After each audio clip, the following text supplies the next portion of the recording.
Saludos, ingeniero. Quien les habla es el estudiante Pantoja Campos Juan Carlos, y en esta oportunidad voy a dar a conocer sobre el control de calidad del concreto para puentes. Primero, tenemos que saber en qué consiste el concreto. Sabemos que el concreto es un producto artificial compuesto tanto por el ligante y los agregados. El ligante es un pegamento denominado pasta, que es la mezcla del agua con el cemento. Y los agregados vamos a encontrar tanto el agregado fino como el agregado grueso. La combinación de esos dos se va a denominar o se va a consolidar el concreto. Ahí vemos la imagen del concreto. En esta parte, ¿no es cierto? Esta de acá. Seguimos. Control de calidad del concreto. Para lograr el control de calidad del concreto, se va a lograr a través de la verificación de la cualidad que tiene este concreto para satisfacer necesidades al menor costo. ¿Cuándo se va a lograr esta calidad?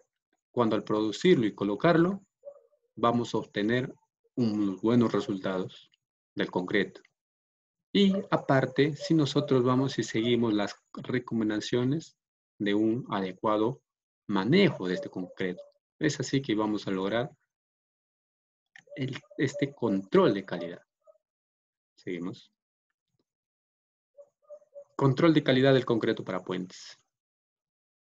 Para evitar algunos problemas, tales como la falla a la resistencia del concreto, el corto periodo de vida, falla al ataque del intemperismo a través por culpa de la lluvia, del viento, del sol, falta de adherencia al terreno o al elemento al cual se le aplica, falla por ataque de corrientes de agua, falla del equipo empleado en su aplicación. Para evitar todos estos problemas del concreto o de una obra, nosotros debemos lograr tener un equipo eficiente, una mezcla de los materiales óptimos y un estudio real de las necesidades de cada obra. Seguimos. Para eso vamos a realizar, para lograr ese control de calidad, vamos a realizar distintos pasos en la fabricación de la mezcla como en otros. Así tenemos en el 3.1, que vendría a ser la fabricación de la mezcla, dentro de los cuales vamos a encontrar el punto número A, o la letra número A, que es el almacenamiento de los agregados. ¿Qué nos dice en el almacenamiento de los agregados? Acá nos dan una serie de recomendaciones que nosotros deberemos de cumplir para lograr que sus agregados no se contaminen. Así nos dice que cada tipo de agregado se acopiará por pilas separadas, las cuales se deben mantener libre de tierra, de elementos extraños y dispuestos de tal forma que se evite al máximo la segregación de estos agregados. Es decir, la segregación, la separación. Por ejemplo, acá tenemos que cada uno está separado, ¿no? Evitar que se contamine. ¿Qué más nos dice? Deberán estar ubicados de tal forma que no cause incomodidad a los transeúntes y o vehículos. Tiene que estar en una zona adecuada, especialmente para el depósito de agregados. No puede estar libremente por ahí porque va a dificultar tanto el paso de las personas, de los trabajadores o de los vehículos que circulan de la obra, ¿no es así? ¿Qué más nos dice? Si los acopios se disponen sobre el terreno natural, no se utilizarán los 15 centímetros inferiores de los mismos. Esto es para evitar una contaminación de estos agregados. Siguiente. Punto número B nos habla sobre el suministro y almacenamiento del cemento. ¿Qué nos dice? Nos dice que el cemento en bolsa se deberá almacenar en sacos y aislados del suelo. en rumas de no más de 8 bolsas. Como vemos acá, ¿no es cierto? Está aislado del suelo para evitar la contaminación o de repente que es evitar que le dé se malore la humedad, lo de la humedad y así se malora el cemento. Si el cemento se suministra a granel, es decir, suelto, se deberá almacenar en silos apropiados, aislados de la humedad. ¿Ve? Para que no le dé la humedad, tiene que mantenerse en silos en lugares especiales. Todo cemento que tenga más de 3 meses de almacenamiento en sacos o en 6 en silos, es decir, en lo que es el granel, deberán ser examinados por el supervisor para verificar si aún es susceptible de utilización, para ver si es apto para su utilización y evitar utilizar un cemento malogrado. Siguiente. Como la letra número C tenemos almacenamiento de aditivos. Se protegerán convenientemente de la intemperie y toda contaminación. Estos son los aditivos, como vemos acá, ¿no es cierto? Los aditivos suministrados en forma líquida se almacenarán en recipientes estancos. ¿Qué quiere decir estancos? Eso tiene que ser recipientes bien cerrados, bien herméticos, para evitar cualquier tipo de contaminación de estos aditivos y se malogre. Elaboración de la mezcla.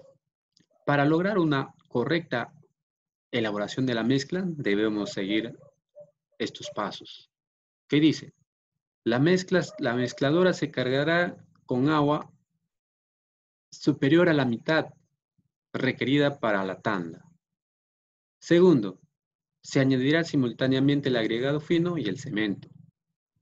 Y por último, el agregado grueso, completando luego la dosificación de agua durante un lapso que no deberá ser inferior a 5 segundos, ni superior a la tercera parte del tiempo total del mezclado, contando a partir del instante de introducir el cemento y los agregados.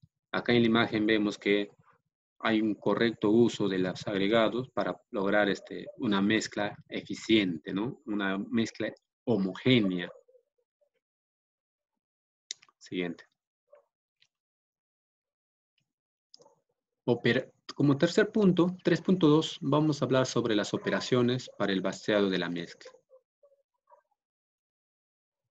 Tenemos letra A, descarga, transporte y entrega de la mezcla. En esta parte de acá vemos cómo se produce la mezcla en una planta, en una fábrica, entra, ¿no es cierto? Todo eso es un proceso, trae el agua, todo el mezclado y va a entrar a los camiones que van a transportar los camiones mezcladores. Descarga, transporte y entrega de la mezcla. La descarga, el transporte o la entrega de la mezcla deberán ser contemplados o completados en un máximo de 1 hora y media. Es decir, que no debe pasar esa hora y media.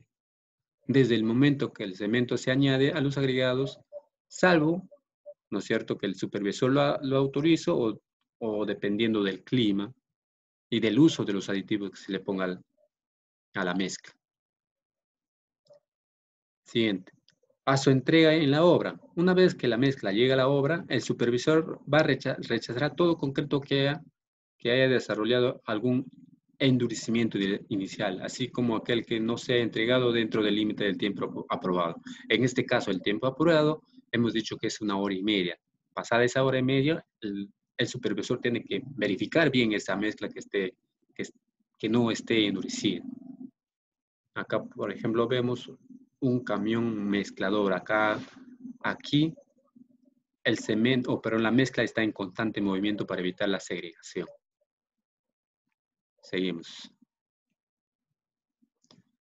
Preparación para la colocación del concreto. Para poder colocar el concreto, nos menciona que primero tenemos que tener la superficie libre de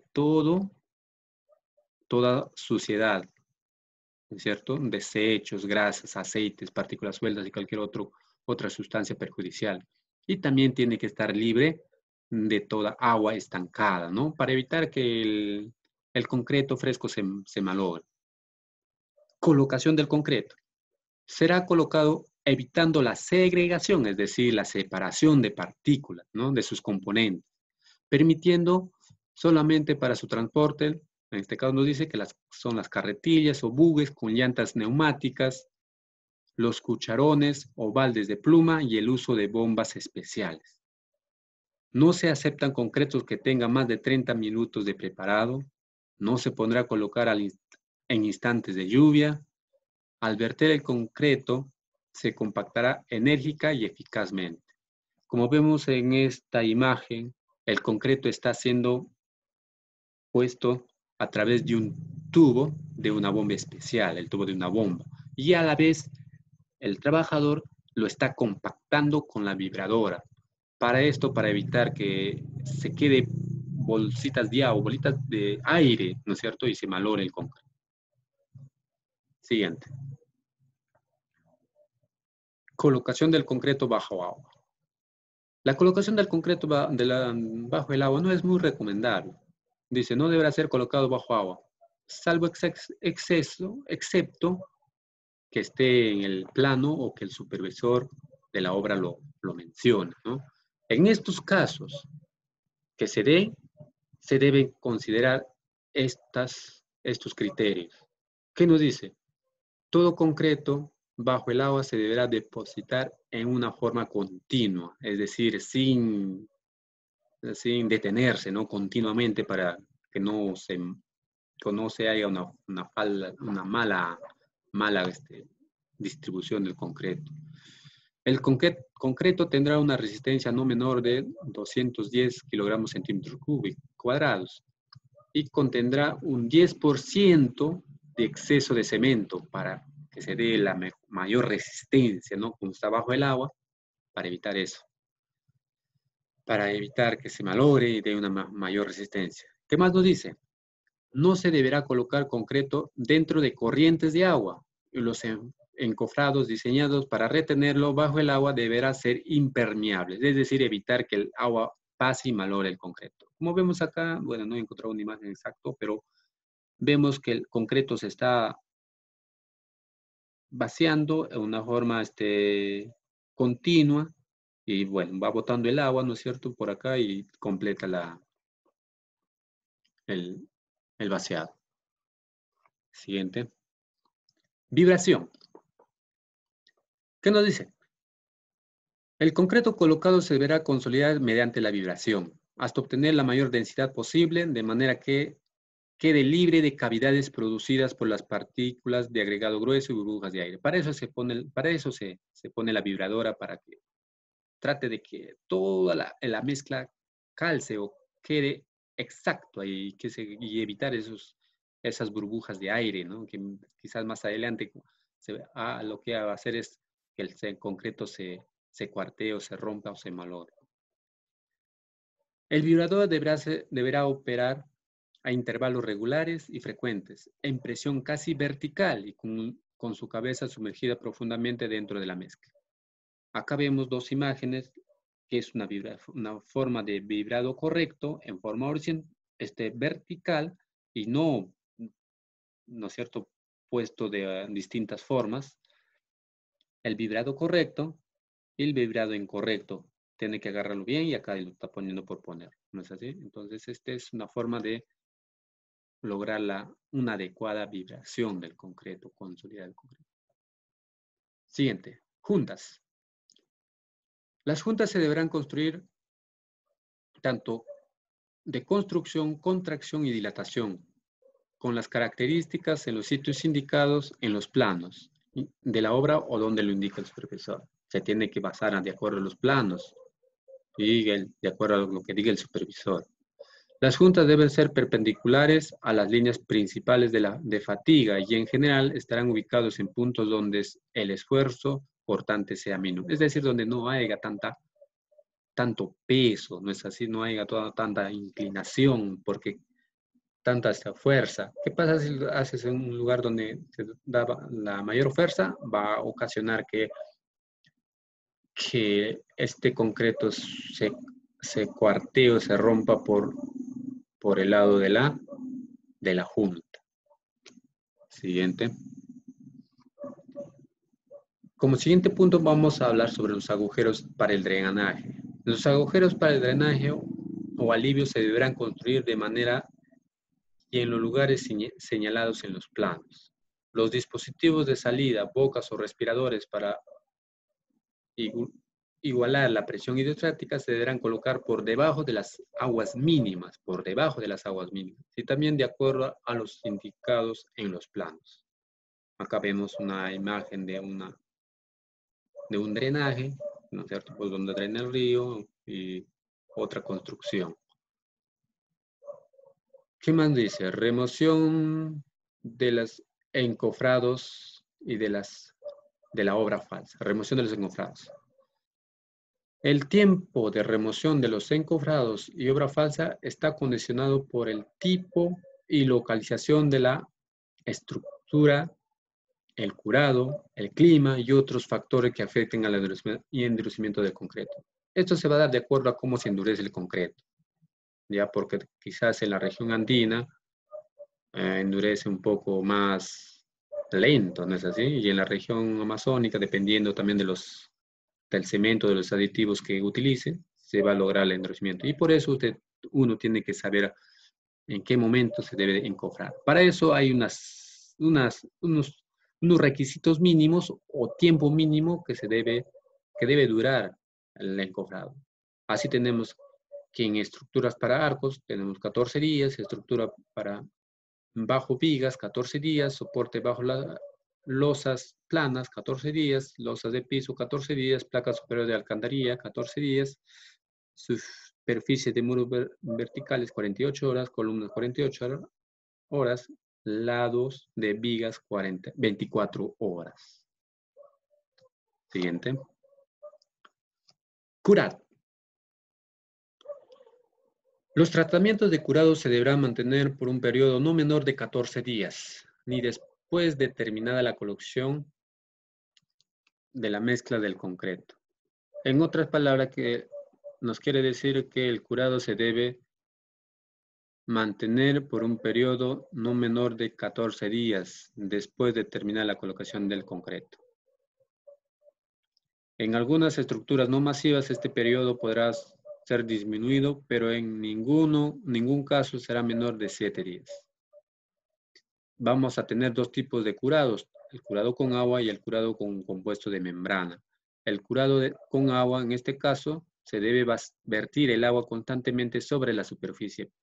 No acá vemos una persona que está echando agua para poder curar el concreto. Otro es curado con compuesto de membrana. Nos dice que se debe esparcir sobre la superficie del concreto de tal manera que se obtenga una membrana impermeable, fuerte y continua que garantice la retención del agua evitando la evaporación. Acá, por ejemplo, vemos que el señor está curando con una membrana con aditivo, ¿no es así? Siguiente. Acabados y reparaciones. Todo concreto defectuoso o deteriorado deberá ser reparado o removido y reemplazado por el contratista, según lo requiere el supervisor.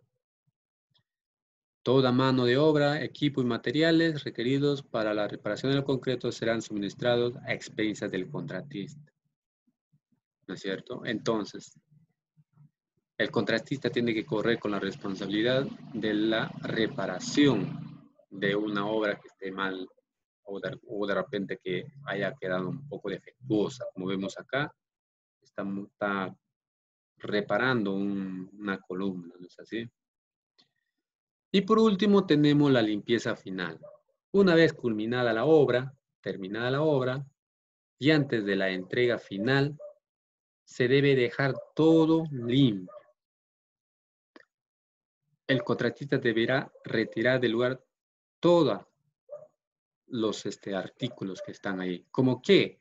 Materiales excavados o no utilizados, desechos, basuras y construcciones temporales, restaurando toda propiedad que pudiera haber sido afectada durante la ejecución de este trabajo. Estas propiedades pueden ser tanto públicas como privadas, dejando el lugar de la estructura limpio y presentable. ¿No es cierto? Esta es una forma de culminar una obra. Bueno, estos son todos los requisitos que se puede cumplir para lograr una correcta control de calidad de un puente, del concreto en un puente. Gracias. Eso fue todo y será hasta la próxima oportunidad.